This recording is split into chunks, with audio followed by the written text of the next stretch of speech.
भारत में प्रकृति को परमेश्वर का रूप माना गया है। यहाँ गंगा, सरयू और यमुना जैसी नदियाँ हैं जिन्हें पूजनीय माना जाता है।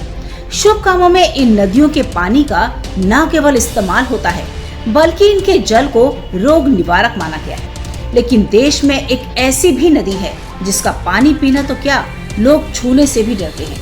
कर्मनाशा नदी भारत की ऐसी नदी है जिसका जल लोग पीने से तो क्या, छूने से भी डरते हैं, क्योंकि मान्यता है कि जो भी इस नदी के जल को छूता या पीता है उसका नाश हो जाता है। इस नदी का नाम में ही इसका अर्थ भी है, कर्मनाशा। कर्म मतलब काम और नाशा मतलब नाश हो जाना। इस नदी के बारे में प्रचलित कहानियों में से एक के अनुसार प्राचीन काल में जो लोग इस नदी के किनारे रहते हैं तो वो खाना नहीं बनाते थे बल्कि ड्राई फ्रूट्स या कंदमूल खाकर जीते थे, क्योंकि उन्हें डर रहता था कि अगर उन्होंने कर्मनाशा के जल में खाना बनाया तो उनका नाश हो जाएगा। कर्मनाशा को श्रापित नदी कहा जाता है। लेकिन हैरानी की बात यह है कि यह नदी आगे जाकर पवित्र और पूजनीय माने जाने वाली गंगा नदी में मिल जाती है। कहा जाता है कि गंगा में मिलकर इस नदी को अपने श्राप से मुक्ति मिल जाती है। कर्मनाशा नदी बिहार के कैमूर जिले से निकलती है। यह नदी यूपी और बिहार को बांटती है। यूपी में यह सोनभद्र, चंदौली, वाराणसी और गाजीपुर होकर बहती है।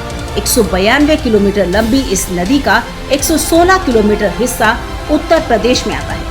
माना जाता है कि राजा हरिश्चंद्र के पिता सत्यव्रत ने गुरु वशिष्ठ के सामने सशरीर स्वर्ग जाने की इच्छा व्यक्त की थी, लेकिन गुरु वशिष्ठ ने ऐसा वरदान देने से इनकार कर दिया। इसके बाद सत्यव्रत विश्वामित्र के पास पहुंचे। विश्वामित्र और गुरु वशिष्ठ में शत्रुता थी, इसीलिए विश्वामित्र राजा सत्यव्रत को सशरीर स्वर्ग भेजने के लिए तैयार हो गए। लेकिन जब विश्वामित्र अपने तपोबल से सत्यव्रत को स्वर्ग भेज रहे थे तो यह देखकर राजा इंद्र नाराज हो गया और उन्होंने धरती और स्वर्ग के बीच सत्यव्रत को उल्टा लटका दिया, जिससे उनकी लार टपकने लगी और इसी लार से कर्मनाशा नदी का निर्माण हुआ। बताया जाता है कि गुरु वशिष्ठ ने सत्यव्रत को चांडाल होने का श्राप दिया था।